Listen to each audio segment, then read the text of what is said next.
Hello everyone, Dead Poodles here, and today I'm bringing you a very special Iron Banner themed Titan build I'm calling the Iron Lord.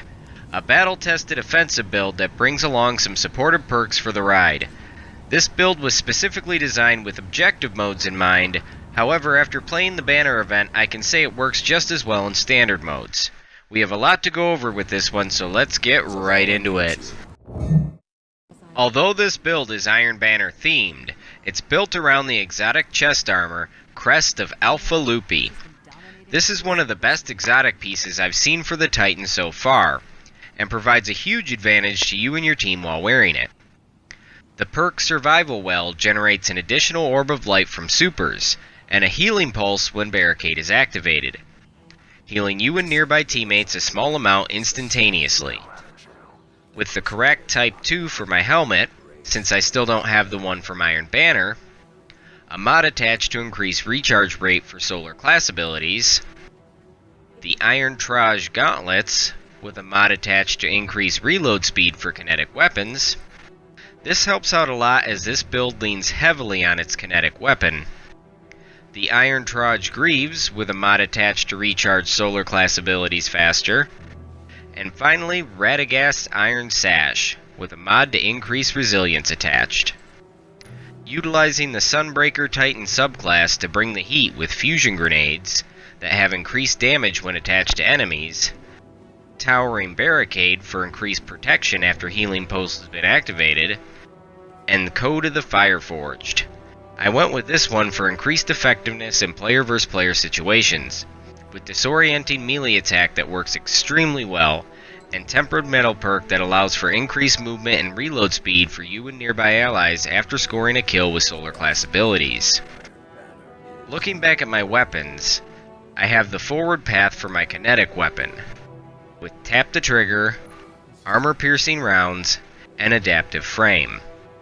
This is one of my favorite auto rifles in the game, and it will be the go-to weapon for this build, using fusion grenades and melee attack as players close in.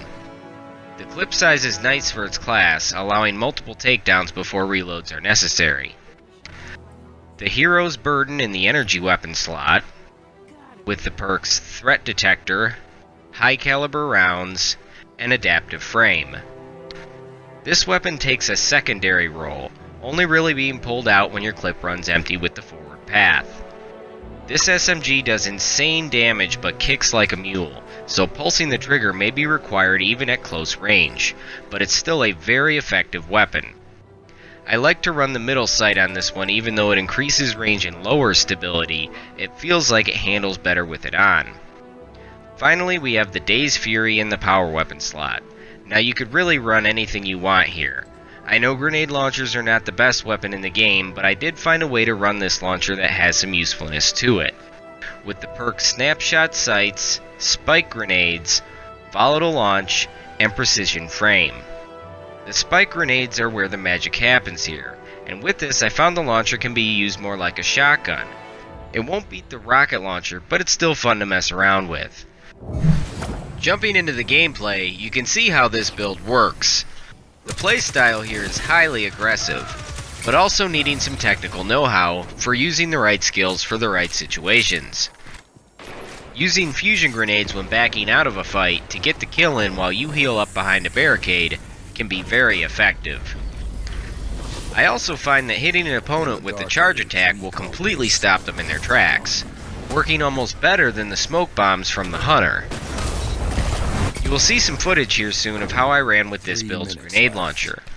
While it does work and can be fun to mess around with, I still think a sword would fit this build better for its power weapon slot. The forward path will do most of the heavy lifting for this build, and works best at medium range, but I still found that I preferred it even as enemies closed in, only switching to my SMG on rare occasions. When I do use the SMG, it's only for a few seconds, so if you prefer a sidearm like the Fool's Remedy, that may work for this build as well. As with most supers, I would save the Hammer of Soul for when teams bunch together. While this build is pretty standard, and more of an all-around build that excels in most situations, it does have potential when used properly, and comes with the added bonus of being beneficial to your teammates as well, which is perfect for an event like the Iron Banner. that's gonna do it for this one. If you enjoyed the video, be sure to drop a like, subscribe to stay up to date, and slam that notification bell so you know the minute new videos drop. Follow me on Twitter at DPS United for more news and game-related content. Get your grip on at fadegrips.store. Link will be in the description below. And get 15% off your order with offer code POODLES. I hope everyone has a wonderful Thanksgiving. This is Dead Poodles, and I will talk to you all next time.